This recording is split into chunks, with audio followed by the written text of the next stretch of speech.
بسم الله الرحمن الرحيم والنجم إذا هوى ما ضل صاحبكم وما غوى وما ينطق عن الهوى إن هو إلا وحي يوحى علمه شديد القوى ذو مرة فاستوى وهو بالأفق الأعلى ثم دنا فتدلى فكان قاب قوسين أو أدنى فأوحى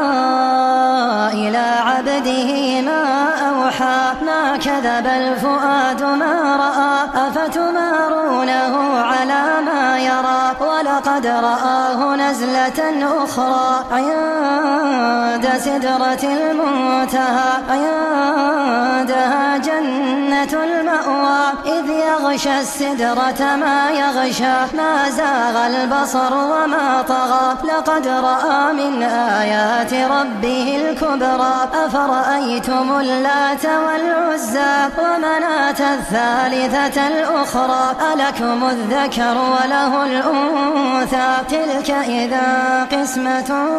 ضيزى إن هي إلا أسماء سميتموها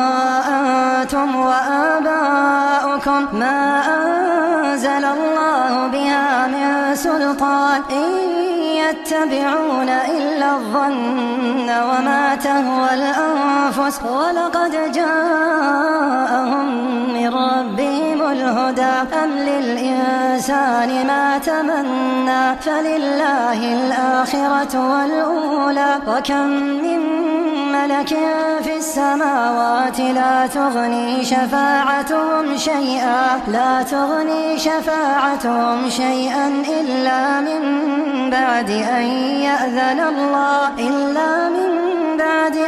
يأذن الله لمن يشاء ويرضى إن الذين لا يؤمنون بالآخرة ليسمون الملائكة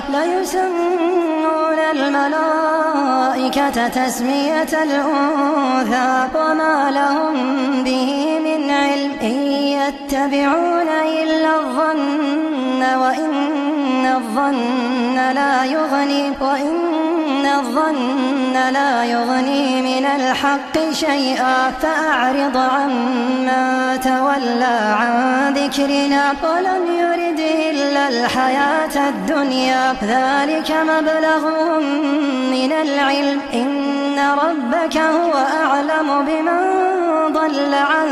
سبيله وهو أعلم بمن اهتدى ولله ما في السماوات وما في الأرض ليجزي الذين أساءوا بما عملوا ويجزي الذين أحسنوا بالحسنى الذين يجتنبون كبائر الإثم والفواحش إلا اللمم إن ربك واسع المغفرة هو أعلم بكم إذ أنشأكم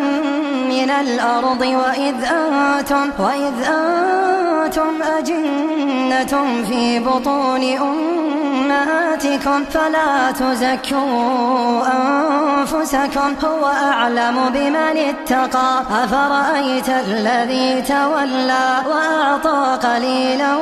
وأكدى عنده علم الغيب فهو يرى أم لم ينبأ بما في صحف موسى وإبراهيم الذي وفى ألا تزر وازرة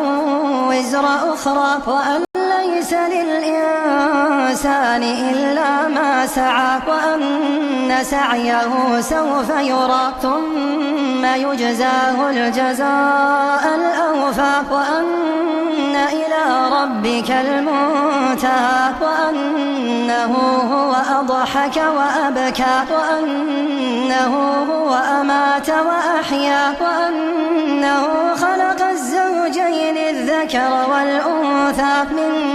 نطفة إذا تمنى وأن عليه النشأة الأخرى وأنه هو أغنى وأقنى وأنه هو رب الشعرى وأنه أهلك عادا الأولى وثمود فما أبقى وقوم نوح من قبل إنهم كانوا هم أظلم وأطغى والمؤتفكة أهوى فغشاها ما غشا فبأي آلاء ربك تتمارى هذا نذير من النذر الأولى أزفت الآزفة ليس لها من دون الله كاشفة أفمن هذا الحديث تعجبون وتضحكون ولا تبكون وأنتم سامدون فاسجدوا لله واعبدوا